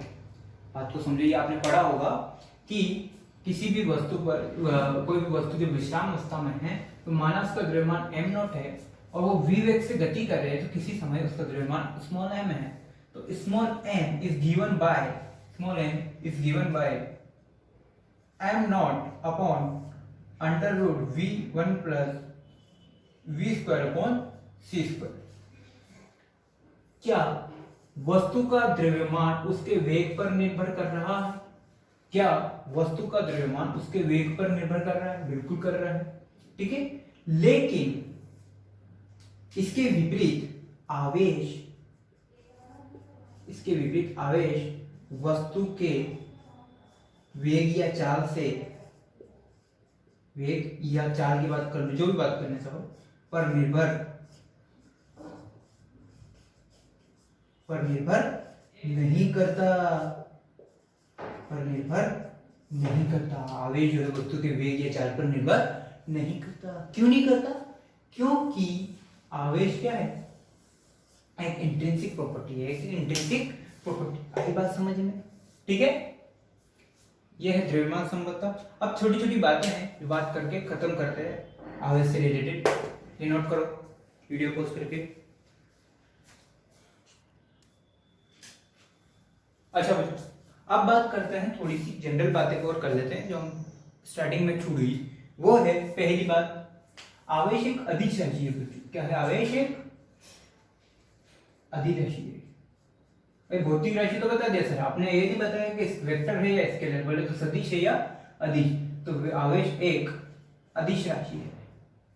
अर्थात ये कि आवेश कभी भी दिशा पर निर्भर नहीं करता। आवेश की कोई दिशा नहीं है, कोई दिशा नहीं है, अदिश राशि है। आवेश एक अदिश राशि है। आवेश एक अदिश राशि है अर्थात इसकी कोई दिशा नहीं है। अच्छा सर, ये प्लस माइनस तो लगाते हो। अरे भाई, ये प्लस और माइनस क्या बताता है? आवेश की प्रकृति बताता है। आवेश की प्रकृति बताता है, उसका नेचर बताता है, उसका बिहेवियर बताता है कि उसका बिहेवियर कैसा है, उसका व्यवहार कैसा है, उसकी प्रकृति कैसी है। ये प्लस माइनस डायरेक्शन नहीं बताता। बोले तो एक बार -3 कूलम चार्ज तू इधर भी भेज सकता है और सेम टाइम पे -3 कूलम चार्ज तू इधर भी भेज सकता है। कुल मिला के -3 कूलम चार्ज को इस तरह भी भेज सकता है, -3 कूलम चार्ज को तू इधर भी भेज सकते हैं। ऐसा नहीं माइनस माइनस को कट कर देंगे ना, बोले तो ये डायरेक्शन पे डिपेंड नहीं करता। लेकिन जो प्लस और माइनस डिनोट होती है, वो प्लस माइनस क्या है? वो प्लस माइनस आवेश की प्रकृति है। आई बात समझ में? पहला पॉइंट नोट कर लो स्टार पॉइंट डाल के कि आवेश एक अदिश राशि है। कभी कंफ्यूजन हो जाता है, क्योंकि बच्चों कंफ्यूजन होने का रीजन क्या है कि आवेश को आप हमेशा प्लस माइनस लिखते हो। तो भाई प्लस माइनस का मतलब सदिश नहीं, आवेश एक अदिश राशि है। प्लस माइनस क्या बताता है? आवेश की प्रकृति बताता है। ठीक है, दूसरा स्टार पॉइंट देखो, अगर कोई वस्तु धनात्मक आवेशित है,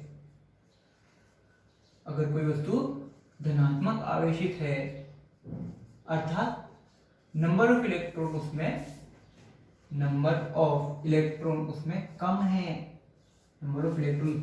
कम है, या ऐसा बोला जाए कि उसमें इलेक्ट्रॉन दिए हैं, इसमें इलेक्ट्रॉन त्यागे हैं। दूसरा, अगर कोई वस्तु ऋणात्मक आवेशित है,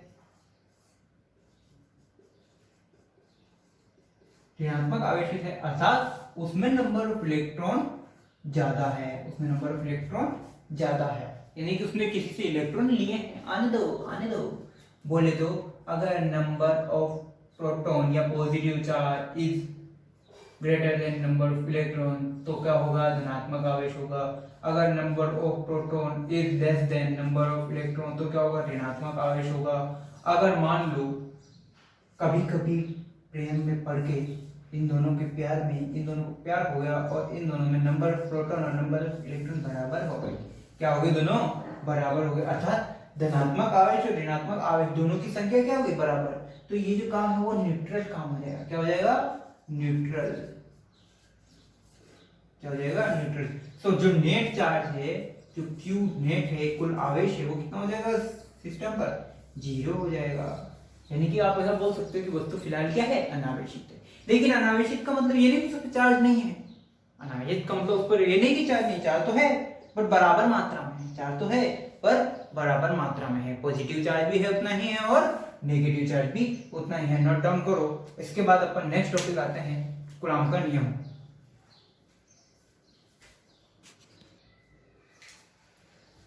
ओके बच्चों, अब जो नेक्स्ट टॉपिक आने वाला है वो है कूलॉम का नियम। ये इंपॉर्टेंट टॉपिक है, यहीं से आपका चैप्टर मेन तो स्टार्ट होता है। कूलॉम भाई साहब का नियम। ये कूलॉम भाई साहब जो थे, ये न्यूटन भाई साहब के बिल्कुल जानकार थे।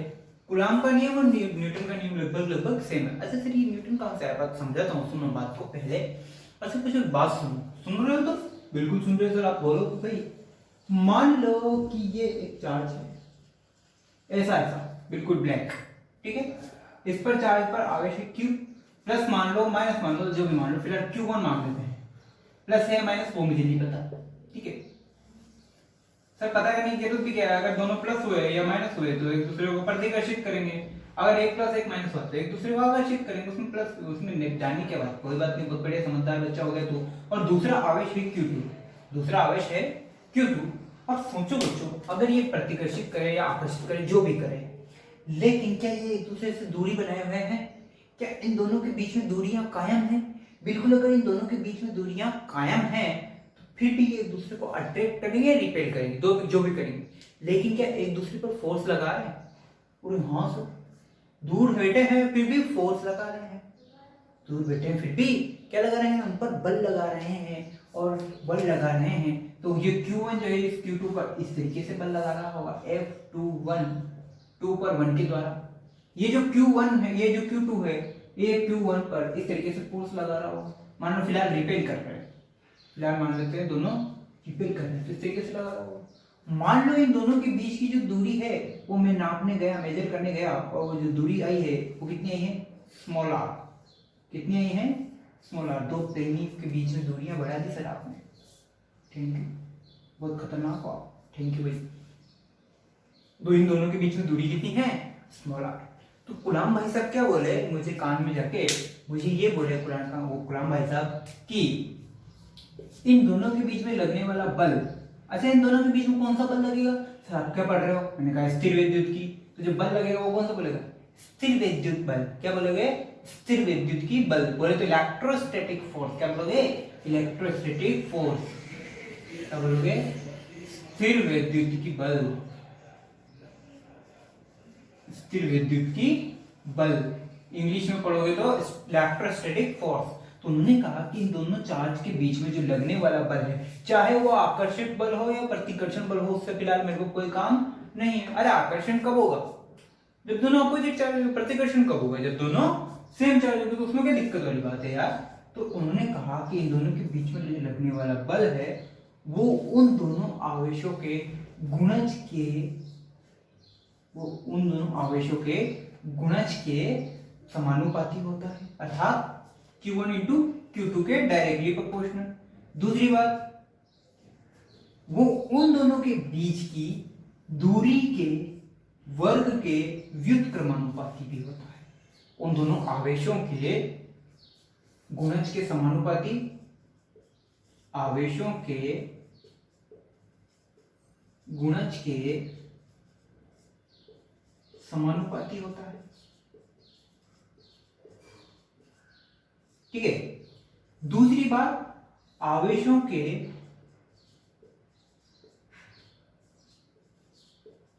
बीच की दूरी के वर्ग के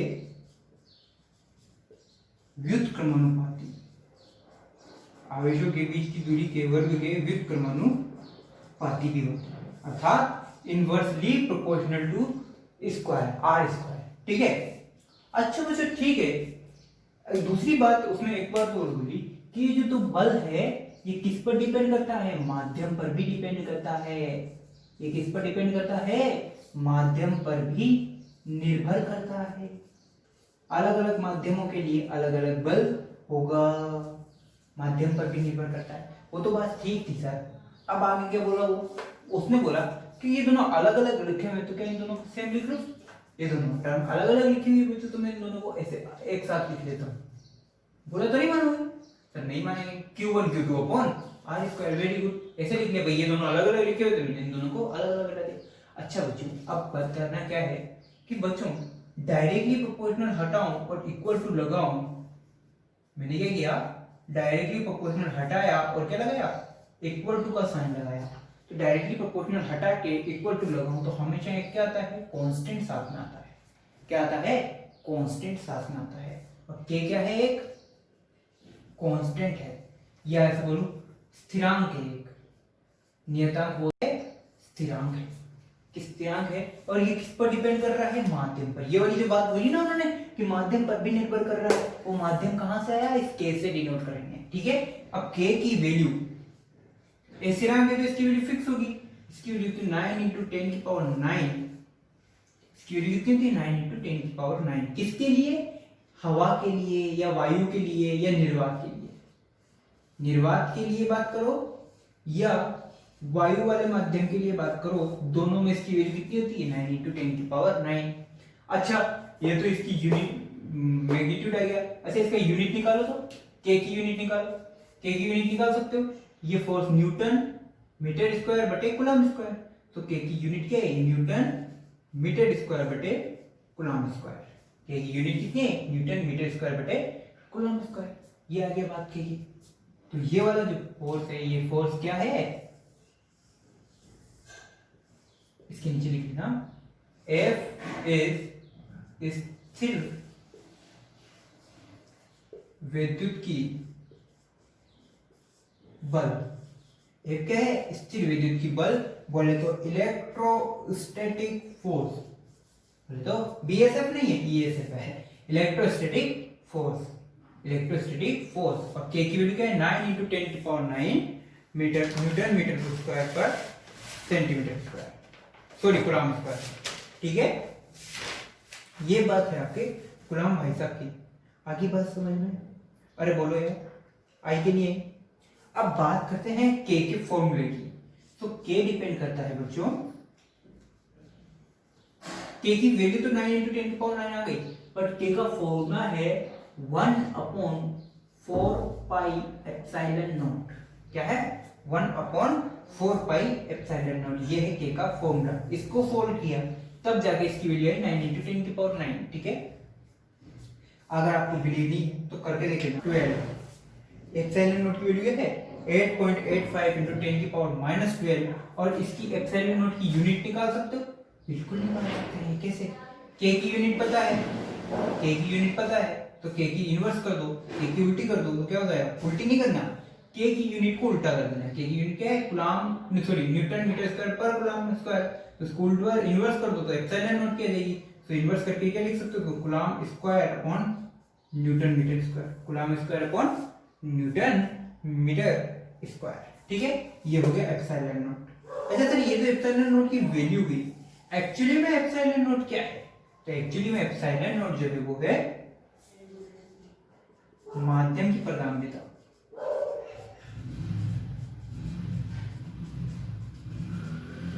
या परमिटिविटी ऑफ मीडियम, क्या बोलते हैं उसे, परमिटिविटी ऑफ मीडियम। यहां तक आज अपन बात करेंगे। सिर्फ मैंने आपको कूलम के नियम का परिचय दिया है कि होता क्या है। इसके बाद अपन नेक्स्ट लेक्चर जो आने वाला है उसमें बात करेंगे कूलम के नियम के बारे में ही, लेकिन कूलम के नियम को थोड़ा और एक्सप्लेन किया जाएगा। तब तक के लिए आज अपन आप इतना सा कूलम के नियम का इंट्रोडक्शन देखें। कूलम के नियम होता क्या है, क्या कूलम ने क्या बोला, k की वैल्यू क्या होती है, एप्सिलॉन नॉट की वैल्यू क्या होती है, ये दोनों वैल्यू आप याद रखें, क्योंकि आगे चल के सभी सवालों में मैं एप्सिलॉन नॉट यूज करने वाला हूँ।